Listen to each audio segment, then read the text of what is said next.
Welcome back to another episode of the Bourbon Lens. This is Jake along with Scott, and today we're going across the sea, the pond, the Atlantic Ocean, whatever you'd like to call it, headed to Ireland, and we are joined today by owner, founder of Sliabh Liag. I'm not going to even pronounce the name of distillery because I'd get that wrong. James Doherty, and I tried to say that as best I can in my Kentuckian. So James, thanks for joining us today.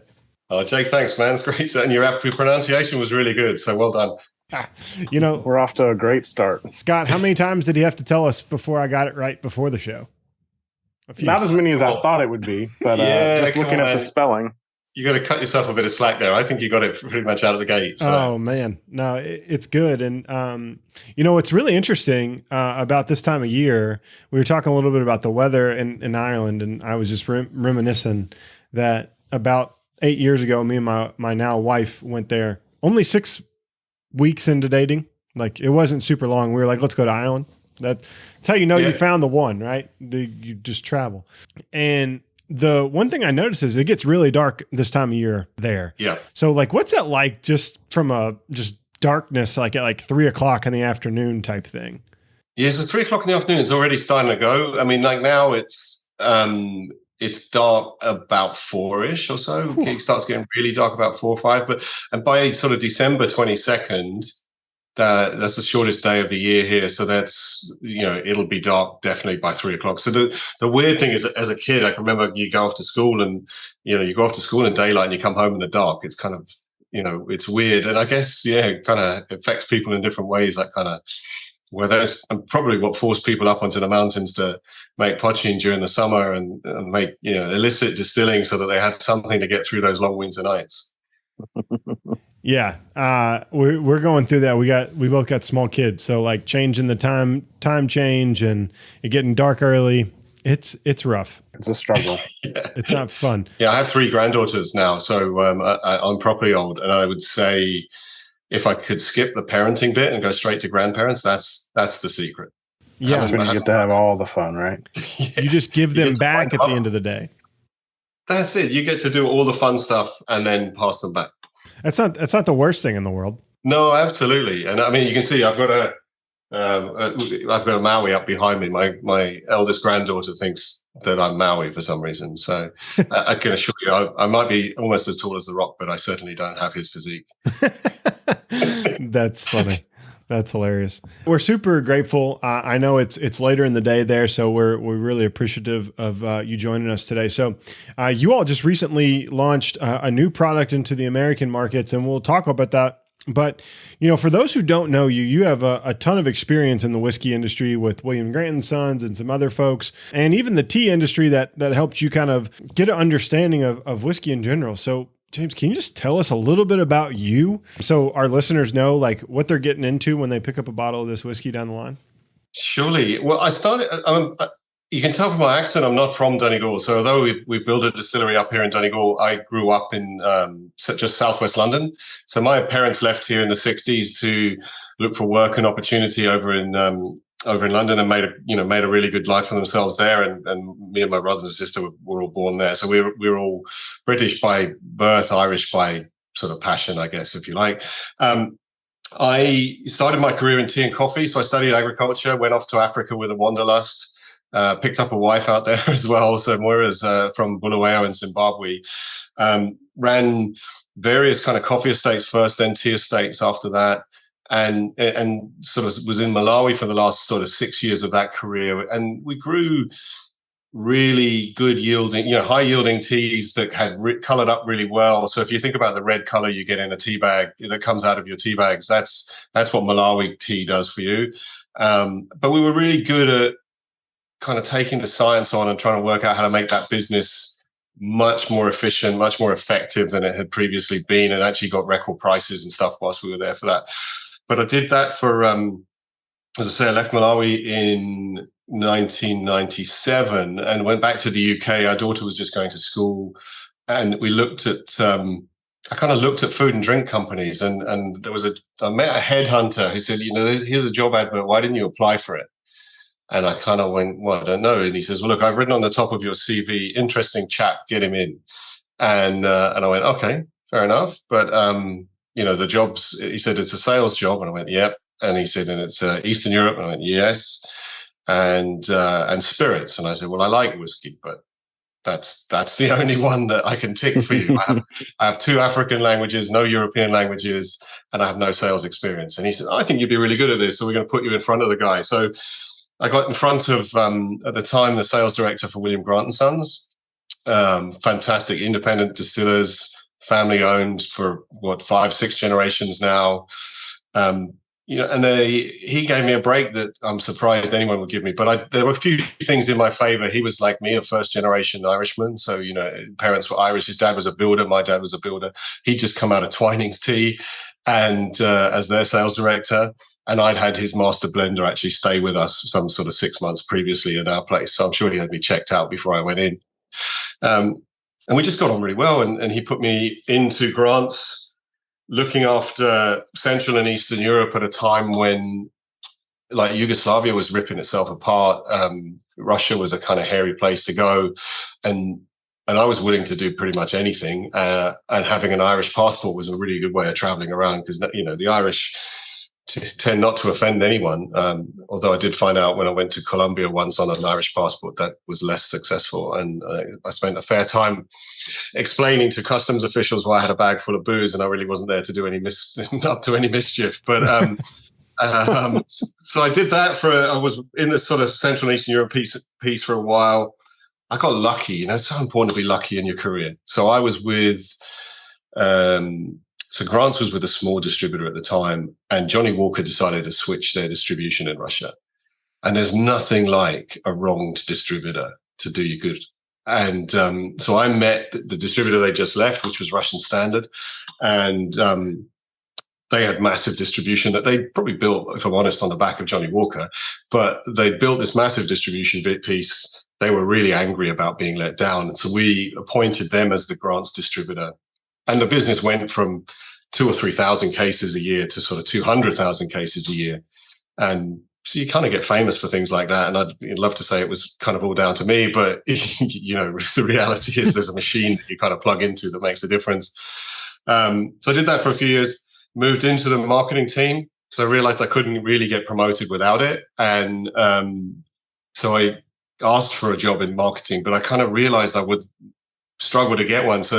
So the interesting at the time was the managing director, Tony Hunt, pulled me in with the marketing director, Heather Graham, at the time and said, well, we've got a 2 million profit hole. We've got a warehouse full of whiskey. Go and solve that. I went, okay, cool. Right, let's see how we go. And we set up a thing called the Rare Whiskey Collection. And at that time, we released, there was a Glenfiddich 21-year-old Havana Reserve. I did Glenfiddich 30-year-old, 1937 Glenfiddich, Balvenie, the original 191, the first 50-year-old Balvenie. And I got to spend time with the warehouse guys, but I got time to spend time with David Stewart. And at the time, a guy called Mike Webber, who's dead, bless him now, but Mike and David were the sort of kingpins in the kind of building up the brands, the sort of brands of Grant's. And we found old barrels that were doing nothing or were kind of struggling and had been forgotten. And we kind of built this business that did ultimately deliver probably between 5 and 10 million now, I guess. But wow. That was a wonderful time. I learned how to blend. I learned how the innovation process worked. I kind of worked with the techies. And as an engineer who'd switched into sales and marketing, I kind of guess I was viewed a little bit as a tame face of marketing. But I kind of spoke the language the guys had. And then we broke up the whole production process, set down loads of experiments, some of which were successful, but just too small. Grants, you couldn't do them, or the timeline was too long or whatever. And if I'm honest, some of the things I kind of banked and, are in our own distillery now. Anyway, made it onto the board at Grants after a few years, looked after all the developing markets. So Africa, Eastern Europe, Middle East, kind of places no one else wanted. And at the time, LATAM was pretty hairy for us. So we had to really reshape the business in Latin America. And I did that for another sort of 4 or 5 years. And at that time, Grant bought Tullamore Dew. We'd launched and scaled Hendrix. Sailor Jerry had sort of launched and scaled. Monkey Shoulder had launched but hadn't scaled. And I'd probably have put a bullet in that brand. But probably just as well they didn't take my advice on that one. And then I kind of moved on and joined Foster's down in Australia for a little while. Wanted to try my hand in beer and international beer. So I got made a Fijian chief because the brewery in Fiji was under me. And we had a joint venture with Miller Coors in the US, which was kind of my first experience with the US. And then they got taken over by SABMiller. So, and they already had a kind of international business. They didn't need someone to run it the way, they had a decentralized model. So the guys asked me if I would move to Hong Kong and open up Asia with Peroni, which is not the toughest job in the world, if I'm honest. But stylish Italian beer to communities and customers who really get style and love Italy. So we had a couple of good years there. But Maureen and I'd already decided that we were done with the corporate journey.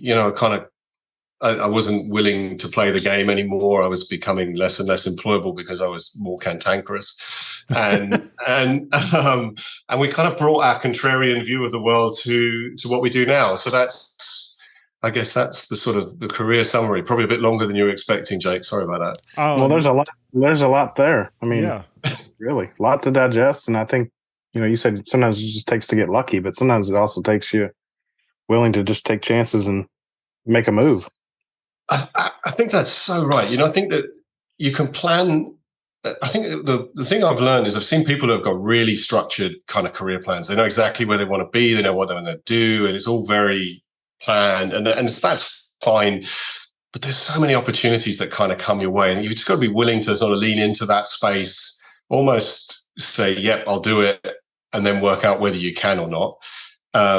And sort of, rely on the sort of generosity of those around you to help you make those changes. And if you can build transferable skills and get that toolkit filled out, then, you can pretty much do anything you want to do. I think the challenge for me is, I'm quite affable generally. And so people misunderstand how driven I am. Yeah. So, I think people underestimated how personally competitive I am. So I was a rugby player and a rower. And I think if you ever meet rowers, there's you're lifting, what is it? I don't know, it's a 25 kilo weight from your ankles to your shoulders whilst keeping balance with 8 other blokes in a boat. And you're going to do that for between 6 and 15 minutes. It takes a rare kind of sort of discipline and determination and drive. And I think most people see rowers and they kind of think they're just such gentlemen, but they're absolute beasts generally. And I never really did it to any great standard, but kind of always aspired to that kind of be decent, on the way up, because you never know who you'll meet on the way down. And but be clear and be determined about what you're trying to achieve. Yeah. No, I mean, I think that's so good, and don't apologize for the long story. Like, if we were sitting at a bar, I would expect you to tell me that exact same story that you just gave us, because that's how we would keep the drinks going. And one round would be on you, and one round would be on us, and we would get through that one story.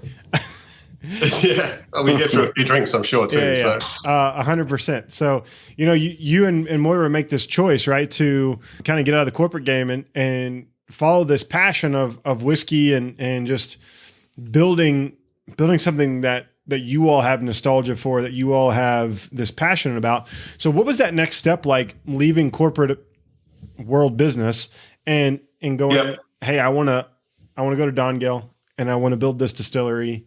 How do you hit that button to say, let's go? Yeah. So, I think we were kind of, we bought well in houses and stuff. So we'd actually put a bit of money away. So we weren't, we didn't have huge mortgages or anything like that. We'd kind of max bonuses out from we got very lucky that, when Foster's got taken out, sort of share options crystallized. So we had some money behind us.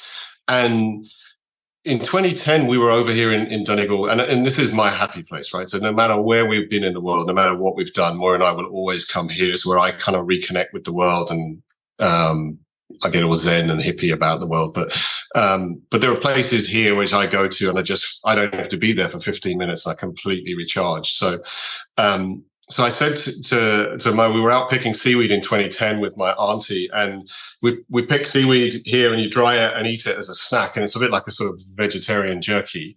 And she had come up with this idea that, had anyone ever done anything in alcohol with seaweed? And I'd said, leave it with me. And then a bit of thinking around kind of what I'd seen done with Hendrix and the kind of clever stuff that had been done there. And we came up with this notion that we could capture the sort of magic of the sea in a seaweed, in a gin, using seaweed, which we weren't sure about how many we would use. We ultimately used 5.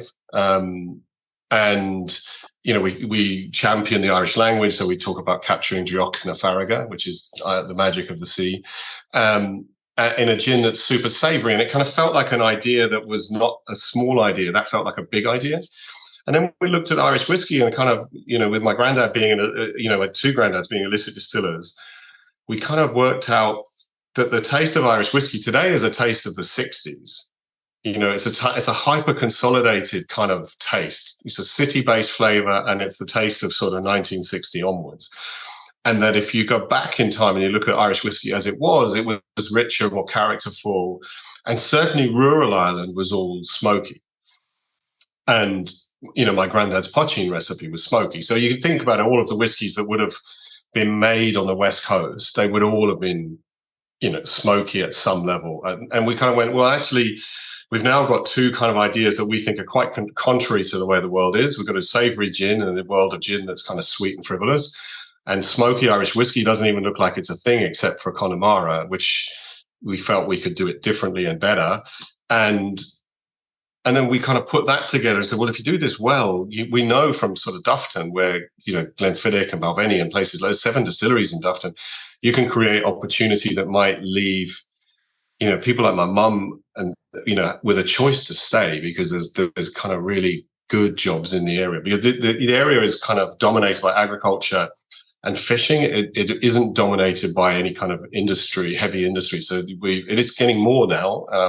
In fact, Donegal Pressings make the door panels for Aston Martins in this county, so there's more stuff coming in here because the sort of geography of the place isn't seen as a barrier. But we figured that we could create opportunity for ourselves, because I'd kind of like a job, but we could also create an opportunity for the area that, if we got it right, would create this interesting network of businesses that might create opportunity for the next sort of 150 years. And that was a good thing to do. So I sold that idea to Moira, spoke to a few mates in Hong Kong, because we were living in Hong Kong at the time.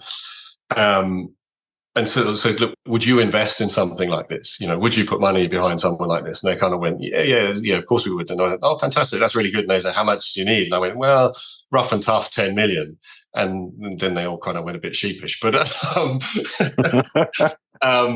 but we kind of left in Christmas 2014. We packed everything up. We took the kids out of the international schools in Hong Kong, and we put them into sort of full immersion Irish, because we live in the Gaeltacht. So we live in the Irish-speaking area, and the rest is kind of, starting to find a site, go through the planning permission and all of that goes with it.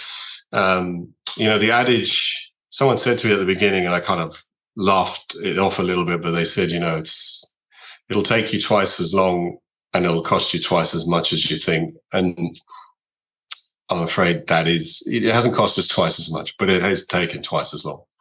The speed bumps, some of it you couldn't make up, and just scary, noisy stuff. But at the beginning, when we said we're going to use the Irish language and we're going to use it in the way that the sort of Islay whiskies use it, Lafroig and Lagavulin and all these kind of difficult to say names, we felt that was a kind of good thing. And Board Beer, the food board, when we spoke to them about it, kind of like, nah, I wouldn't do that, guys. That doesn't really work. And we said, like, smoky Irish is where it's at. And they went, nah, that's not really a thing. And then savory gin. And it was like, yeah, that's not really the path to success. And, for a little while they were right. But it's the sort of message, the stories are starting to land. There's more peated Irish whiskies coming out every day.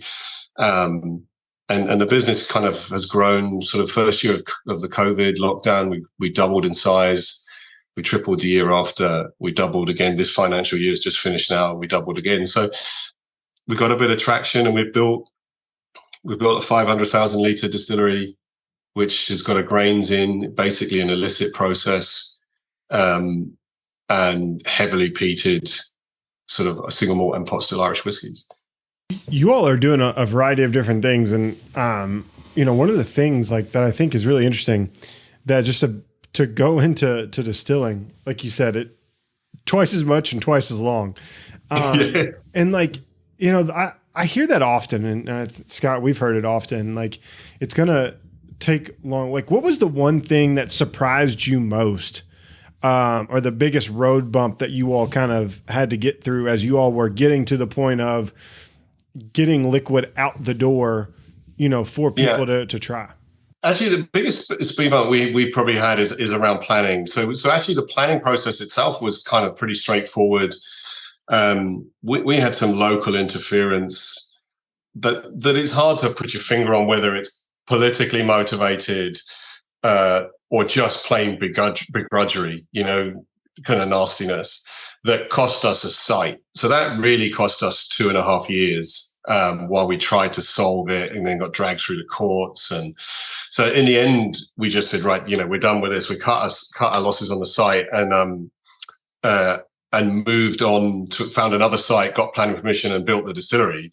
In a wonderful sort of twist of irony, the sort of legal dispute came to court, and we won anyway. So I have got 2 sites. So if you know of someone who wants to buy a distillery site with full planning permission, let me know. But that kind of cost us 2.5 years, and we probably lost a bit of time when you have a kind of internal shake-up. When any new business gives you a bit of you have a bit of pain there at some point, and we've had that. For us, it happened early enough that we were able to resolve it in a pretty amicable way and move on. But kind of since then, we've done a model of you can raise all the money at the beginning and then try and earn your business back is one way of doing it. And the other way is what we've done, which is like we built the gin distillery with our own money and then kind of proved concept and then went out to the market and raised a bit more money and did that. And then we, got the Silkies launched, and then that started to get some traction. So then we went out to the market again because we got planning permission and a site, and we had the Silkies working, and we had Doulaman working the gin. And we went out to the market and raised enough money then to build the distillery. And that's what we've done. And that was sort of 2 years ago. So we've been distilling for a year. And the great thing about that has kind of meant that the sort of founders still largely own the business. And, there's Moira and myself, James Keith, a family friend who's helped to financially engineer the business. We have 2 non-execs who are both ex-Sab Miller main board, who are very wise. And they kind of believed in our passion and have kind of helped us deliver it. The downside of it is then you're not just trying to build your business by sort of build your selling platform and build the brands out. You're effectively trying to raise money all the time. And every conversation becomes an investor conversation. And it's almost, I think we have a thing here, Dragon's Den. I think you have Shark Tank, I think is the US version. Oh yeah. And big fan of Shark Tank over here. So I kind of feel like I've been going into the Shark Tank every 18 months for the last 6 years. And it's interesting because I think at the beginning you're selling a dream, and actually that in some ways that's easier because it's all passion and opportunity. It's not performance. Then suddenly you're selling, passion and opportunity and performance. And obviously the first year kind of we had big ambitions and we didn't deliver them, and that's there's some explaining to do, and then but since then it's kind of gained traction and things have started to come to us. So I think that's a really for me it's been a really interesting kind of journey of understanding what that all means and how that helps you shape the business. But it does mean I think we're probably the cash flow wags the business dog sometimes. So, so you're kind of working on cash flow at the expense of maybe long-term profitability because that's just the nature of what we do. Yeah. But I think it's a startup. So, we're out of that startup phase, but there's kind of Exocet missiles, or, there's missiles that just come at you and you weren't expecting them. And it could be anything from a trademark issue. It could be, problem with a recipe, or, we plan to get into the US. We're very lucky because we've got, Henry Price, our importer in California, who's kind of, his brands in his portfolio and his stable, if you like, are all family owned, kind of people with long-term sort of view of the business, not doing businesses that are kind of dressed up to sell quickly. Let's go scale it and sell it to Diageo in 5 years' time, kind of thing. So his portfolio feels like we're all kind of culturally similar, which I think is good because it means that the sort of pressures, you're not putting unnecessary pressures on your distributor. Mm. So, that's really interesting because, when you think about, those next steps, right? So you talked about that performance piece. And so now that you've started to perform and you started to launch outside of Ireland, right? Like Irish whiskey is only getting more popular. For a long time, you heard bourbon, Scotch, as your main, maybe Japanese. But now Irish whiskey is starting to make waves, I think, with the kind of like rising tide of American single malt. Like all of these things are kind of happening at once. Like what's that mean right now as you do enter that new space, you do start to look at performance to see the rise of Irish whiskey kind of help like bring you all along?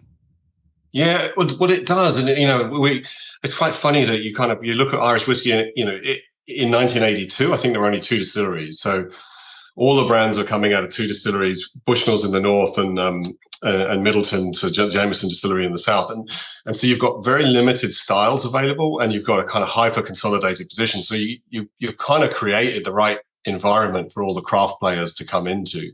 The beauty, I suppose, for us is that sort of Jameson and Bushmills and sort of latterly Tullamore Dew is they build category.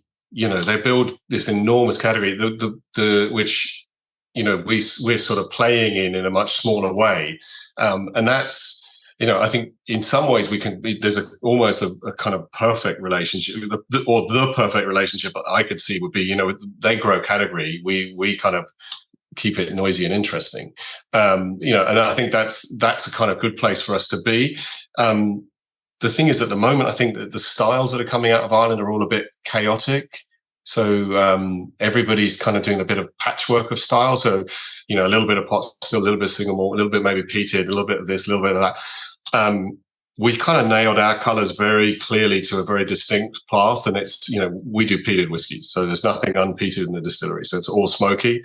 And our silkies are sort of on that same platform. So we take you on a journey through smoke from something that's by Scotch standards almost not smoky at all, but by Irish standards there's a hint, and then something dark silky takes you into another place which is much more sort of richer and smokier, and then the more recent ones, Midnight, takes you into another even more smoky place. So what's interesting for me is that if you look at that, 85% of the category is dominated by 3 big players. It does mean that we're kind of part of a group that are fighting hard for that 15%, which when you're dealing with the trade is quite interesting. The challenges that sort of Henry will face is like, I'm sure he's walking into people and they're going, well, hang on a second, if I've got Jameson, Tullamore Dew and Bushmills, why do I need anything else? And actually, that is a headache that we've kind of come up against. And then you get some people who just turn around and say, well, smoky Irish is not a thing. Smoky is what the Scots do. And for us, it's a challenge to say, well, hang on a sec, the West Coast was this way. But because people haven't had it for sort of so long, you're kind of you've got to do a big education exercise to try and build that sort of latent understanding up. I don't know if that answers your question. No, I think it does. Yeah. And, it gets us into, you talking about the expressions that the Silkies have and the midnight casks that we have, talk about, I think is really interesting because I would say Scott and I, peated whiskeys have not been a thing for either of us really. So going into this, I was kind of like, this is interesting. Peated Irish, never had it. And I don't when I nosed it, I'm like, I get the smoke. But I would say like having some peated American single malt recently, this one, oh, look at you drinking out of the Tua glass too. Look, Scott's fancy on this podcast. I'm doing it right. If I'm going to do it at all. No, and so is he. But I messed this up. I didn't get my Tua out.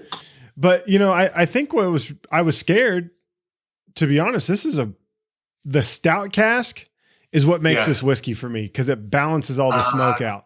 I don't know, Scott, what about you? Yeah, I was expecting a smoke bomb, but then I go back and look at the press release, and it's like 55 parts PPUs. Yeah. And I was like, well, that's not really that high at all, but it's there, but it's not overwhelming. Mm-hmm. And I think what Jake is saying, we've had a few stout cask American single malts, and they're really, really rich and chocolatey. But I've not had any that have been like smoky and chocolatey. But that's kind of what this is.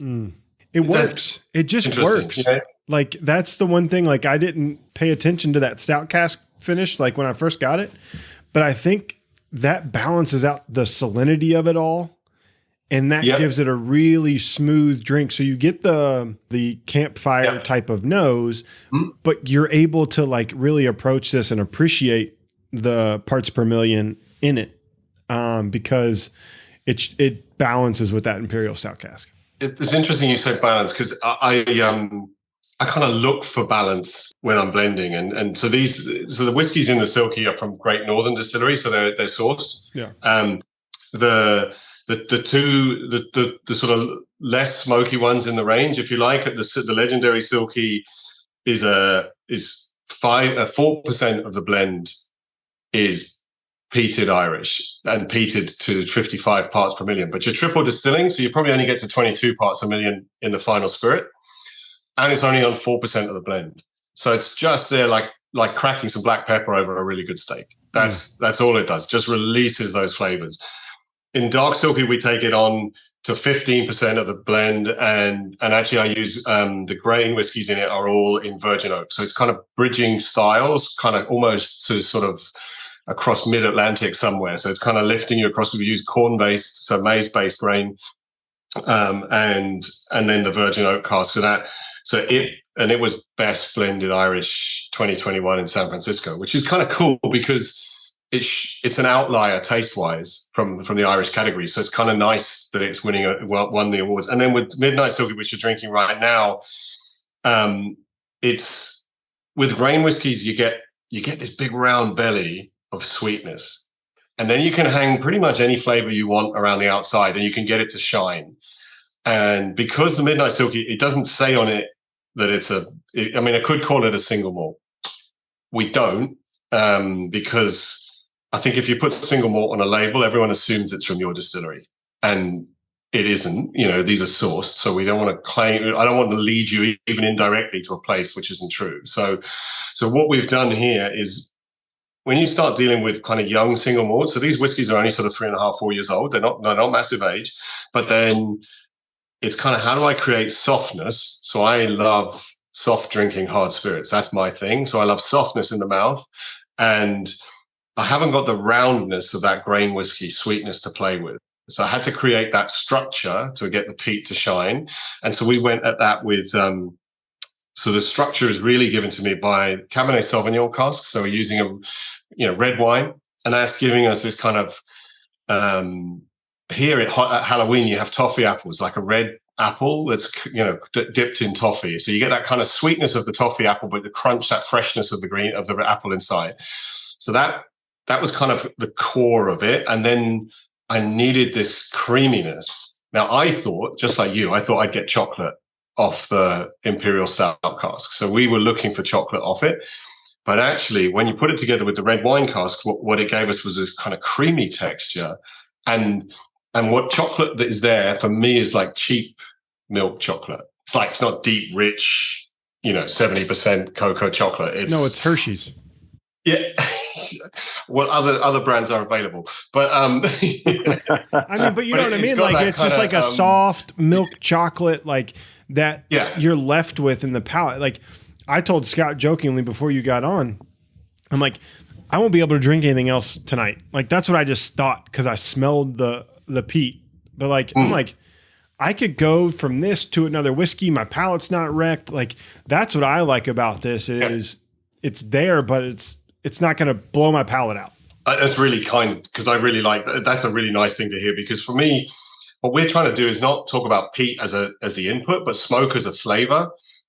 And so what you've got is if you think about the structure of that red wine and then the sort of imperial stout casks, and then to that we've added Oloroso sherry casks, which give you that kind of rich sort of Christmassy sweetness that you would expect. We've then used some Oloroso sherry, just a small amount, 5%, that's been finished in virgin oak. And that's because all of our whiskeys are non-chill filtered and natural color. So the virgin oak gives us a little bit of bitterness to balance the sweetness, but it also gives you lots of color to help kind of pull the whole thing together. And then the 35% of it that is triple distilled peated single malt matured in bourbon. So it's the same 55 parts per million, probably 22 on the spirit when you've triple distilled it. The cuts that Great Northern use and the cuts that we use in our own distillery are designed to give you the dry, smoky pipe tobacco, cigar smoke, and ash, and not the sort of iodine-y, TCP, carbolic-y soaps taste that you get off Islay. So we cut much earlier than they do. So you're cut in our, I don't know the exact ones in Great Northern, but for us, we're cutting from like 82 down to 70%. So that's it. It's quite a narrow cut, but that means that we don't end up with those iodine sweet tastes, which we're just trying to stay. We're trying to avoid that because I want to make sort of smoky Irish whiskies that are approachable and they can show you smoke in a different way to the way Islay is. Because most people, I think, go into an Islay and they probably go to a Lafroig 15 as their first, and it's like, and their first thing is, oh my God, I've been eating an ashtray. I can't do this, and it's either they love it and they're in for good, or they turn away and they probably never come back. And we were trying to show how, like, it's not right that an 11-year-old me walking around my grand's house with my granddad's pipe, that's not a good picture. I get it. But when I was a little boy over here, and like a feral kid on a farm in the summer, as I was, I used to get granddad's pipe in the morning, and he'd have been puffing on it the night before, and it had this sweet tobacco-y taste, and then this ashy kind of campfireness, which I'm getting goosebumps here. It's kind of, for me, it's a visceral memory. And that's how we've tried to explore that idea in different ways with the Silkie range. And the Midnight Silkie, we're trying to say, well, this is the one to close the evening out. It's still not going to challenge you in the way that the Ardra whiskies are going to challenge you. But I think we're trying to show people that Irish whiskey outside of Connemara can be is a really interesting space, that the flavors are different to what you might expect out of Scotland. And for me, I hope it's the start of a journey that gets Ireland to regionality. I don't know if that's the case, because there isn't a company that could impose regionality on Ireland, but it would be, hopefully the sort of West Coast becomes the peated or dominant style for the peated area. And really Ulster, the sort of the whole of the north of Ireland, was originally peated single malt, really. I love how you referred to that pipe tobacco, because my father used to smoke a pipe whenever I was much younger.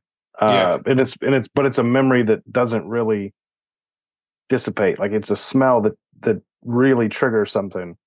Yeah. I think that the way you describe it, you could say like pipe tobacco means nothing to absolutely anybody. Yeah. That doesn't know that smell. But if you know that smell, it triggers something for you. And I think that's very important whenever you're tasting whiskey. I think it is. And it's even that there's a kind of sort of dusty kind of dampness about it, which for me, I explained it to someone the other day, and they were kind of going, I don't get it. And I said, well, do you not remember the old school library? And there was a corner of this library where the roof leaked, and a little bit of water gets in on the books, and then they start to get that kind of damp, musty, and then the heaters come on, and it all kind of starts to sort of smell a bit fusty. Yep. And they were like, oh yeah, I get it. And I was like, right, that's that kind of It's dustiness, or like in a basement, right? That's got a leak, right? Like when you just get a little bit of that moisture mixed with all the change, like you get that, but it's approachable. Like, I don't know. It's like one of those things. Like when I was a kid, I wanted to go into my grandparents' basement, and they lived in a floodplain, but they would get an occasional leak in their basement. And like, once it dried out, like it kind of smelled musty, but it just reminds me of going to my grandparents' house, and like we'd play cards down there and we'd throw darts down there. Like it was like all of those things. And I think for anyone, this is more like, because not everyone thinks all of peated Scotch comes from Islay. It's not true, right? Like Highland has some peat. This reminds me more like Highland peated whiskeys, right? Like it's more salinic, more light, more like, I don't know. It just has a more full body flavor from the whiskey perspective, because you're blending what you're doing is very full bodied. It's not just peat specific. Yeah, and when you go, so I mean, from a language perspective, I think also when you say, I think in terms of peated whiskey, I think isn't it only 15% of Scotch is peated? I think it is something. Yeah, like it's small, but it's also the most smaller than people say. Yeah, but it kind of dominates the thinking, and in the same way as like all Irish is triple distilled, when there are lots of double distilled distilleries, and I think for me it's that we don't even call it peat here, so it would be turf is what we call peat, and so we've deliberately, although we've used it quite a lot today, is try to avoid using the word peat because it's an input, and it's not about the input; it's about the smoky taste, or it's about the campfire tobacco smoke, sweet tobacco-y taste. That's what it's about. It's not about what we put into it. It's about how we've used what we've got to make something, and then talk about the output, which is, I hope, a richer place for us to play. And I think Irish whiskey is kind of funny because it's the same at the same time as being the youngest. Like all these young distilleries kind of firing up at the moment. So it's incredibly young and dynamic and kind of challenging in terms of the way Irish whiskey is thought of. But it's also the oldest industry, the oldest distilling country in the world, arguably. Whether or not it's for medical purposes or whatever. But if from a drinking perspective, it's probably the oldest distilling heritage. And so you've got this kind of weird, kind of not schizophrenia, but there's this kind of dichotomy that sits with it, where you kind of go, well, Irish is kind of like that gangly teenager that's trying to find out where it really wants to be, and I think we're at the moment in this phase that it's kind of very wood-led, because I think you'll start to see, once the spirit starts to come out of the new distilleries of their own spirit, and they start telling their own stories with that, then I think we'll probably enter into a sort of a spirit-led space, which is pretty much where American single malt's kind of heading now. Is kind of, and it's fascinating because I'm trying to work out, where do the rules sit? Where do you want them to sit? What do you want it to be? And it's not like here where the sort of definition of Irish whiskey is, as it's written down today, is accurate sort of from 1960 on. But actually, if you go, it's not historically accurate. So there's a bit of work going on at the moment to kind of redefine that recognizes what happened in the 1920s. So, the flavors of that era can come back to life. Actually, you've got such a cool space where it's like, well, single malt can mean anything, nothing, whatever you want it to mean. And actually trying to align around that is a really interesting conversation that the American distillers are going to have for, and I guess you have to land it quite quickly. It's the horse bolted. It's supposed to land within the next few months. So they've gone to the TTB and they've done all the legal things. Scott can speak way more to that than I can because he's a lawyer. But they wanted to make sure that like as you said, because that horse could leave the barn real quick. Right. Yeah. And they did a really good job of finding commonality and ground to then spearhead that effort moving forward, so that even whiskey giants like Jack Daniel's could get involved, and they can now produce American single malt. Because I read something, they've just laid some down, haven't they? I mean, it just came out. They're so super excited. I mean, I suppose that's the thing, is these big guys have been doing stuff that behind everybody's backs. Yeah. Yeah, exactly. And that's kind of cool. I don't have an issue with it. I just think it's so important in some ways, there's always this clamor for innovation, which is kind of fun. But I would be intuitively, I'd start from a position of make the rules really tight, and then you can always loosen them later. But you can't, if you don't start tight, you could lose control of the thing before you know it, because it's the unintended consequences of that looseness. And people will say, well, you're closing down innovation, and it's like, well, actually, you're closing down experimentation. Really, that genuine innovation will still make it to market. Yeah. So, and it just means that it's got to be well thought through. It's got to be worthy of being innovative and being considered innovative. Just doing something that's kind of just on the fringes and just kind of you're noisy about it doesn't make it innovative or necessarily worthy, I don't think. No, I think that's a really good point. And I think, here in the States, right, it's the busiest time of the year, right? People are buying whiskey left and right.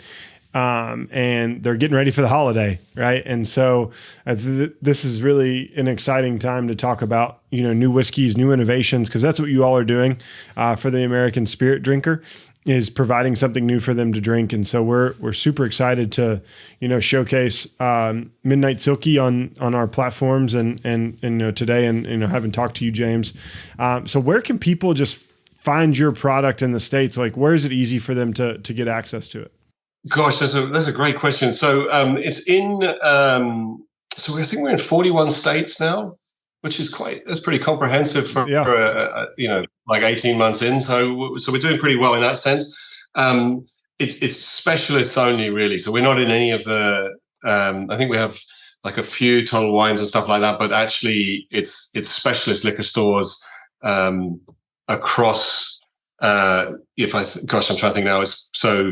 So we're along the East Coast. So we're in Boston, and so in Massachusetts, we're in New York, New Jersey, we're in Florida, we're in Tennessee, which just tickles me. I have to say, I've never been to Memphis or Nashville or any of these kind of places, and I'm gonna be there. So it's down in New Orleans. Texas, with Betty Keith, we're down there. We have good presence over in Oregon. So, but it is mainly specialists. It isn't into sort of wide mainstream distribution yet, and it's probably too early for us to be there yet, I guess. So yeah, we'll talk to you in a year or two, and that's when. We'll be in all the Total Wines and all the Krogers of the world, and it's gonna be hard to get a Midnight Silkie then, because it'll just be flying off the shelves. Because you heard it here first on the Bourbon Lens. Now, we're super excited, and I'm excited to drink this through the winter. I think it's a perfect pour with a campfire, if you're just kind of sitting on the back porch. It's a mild day. This is a really solid whiskey. So I really appreciate it. And Scott, I don't know what your thoughts are, but I enjoyed it. I'll be looking for a cigar to light up with this one. Oh, good man. And if you're into garnishes, a slice of orange. I think it has this little orange citrus note, which comes alive with it. So a bit of flamed orange peel. I'm not a cocktail guy, so I say this like with real confidence, but I've tried it with that in it, and I know it's nice. But and the other thing is, maybe not as you go into winter, but I would say all of the Silkies are a little bit sweet. And that's because, having lived in Africa for as long as I did, I love cold drinks. So if I'm writing tasting notes, a little bit of water, open it up, let it warm, proper disciplined stuff. But if it's for pleasure, tall glass, lots of ice. And interestingly, the smokiness that's here becomes quite earthy if you drop a cube of ice into it. So it kind of changes the nature of that smoke, which makes it kind of work well if in some sort of like a Sazerac and stuff like that. Oh, very nice. Now this would be it'd be interesting doing old fashioned with this. Yeah, it would work. Yeah, I would think it would work really well. Yeah, because you get the smokiness from it automatically, so you wouldn't have to like smoke your whiskey. Yeah, no, exactly. I think so. It kind of lends itself, I think, to those kind of classic cocktails. But for me, anything with ice. What's interesting is that change in nature of the smoke to earthy. It's kind of fun. Now I know there's a lot of kind of guys that don't like ice in their whiskey, and as I was told, we don't listen to those We don't listen to those guys that don't. I had a guy from there was a guy from Belfast in the distillery the other day, and I was doing a tour with him, and I said I loved it with ice, and he just kept saying never, and I was like, why ice? He says, just look what it did to the Titanic. I was like, it's my whiskey. I'll do what I want. Right? Yeah. Absolutely. As long as you enjoy it, come back and buy another one. I don't mind. Yeah, so for sure. Well, everyone, go find a bottle. I mean, tell us what your thoughts are. If you like peated whiskey, I think this is a really good one, especially if you're trying to journey into turf, peated, whatever, depending on your vernacular. I think this is a great whiskey for you to try, and we really appreciate, James, you spending a little bit of your evening with us, because we know it's later in the day there, but we're greatly appreciative of that, and we're excited to launch the podcast in the coming weeks. So thanks for joining us today. Jake, Scott, thank you so much for having me. It was a real pleasure, mate. Thanks, James. I really appreciate it. Well, thanks everyone for our listeners for listening to this episode of The Bourbon Lens. As always, you can find us on Instagram, Twitter, and Facebook at Bourbon Lens. You can also find us on your favorite podcast listening app. We'd really appreciate it if you give us a 5-star review and drop a comment. And last but not least, we have our Patreon community. We're very thankful for them. If you're interested in joining for as little as $3 a month, you can come hang out with us, other distillers, drink other whiskeys, and just be a part of a growing community. So we're super thankful for them. And that's patreon.com/bourbonlens. And until next time, cheers. Cheers.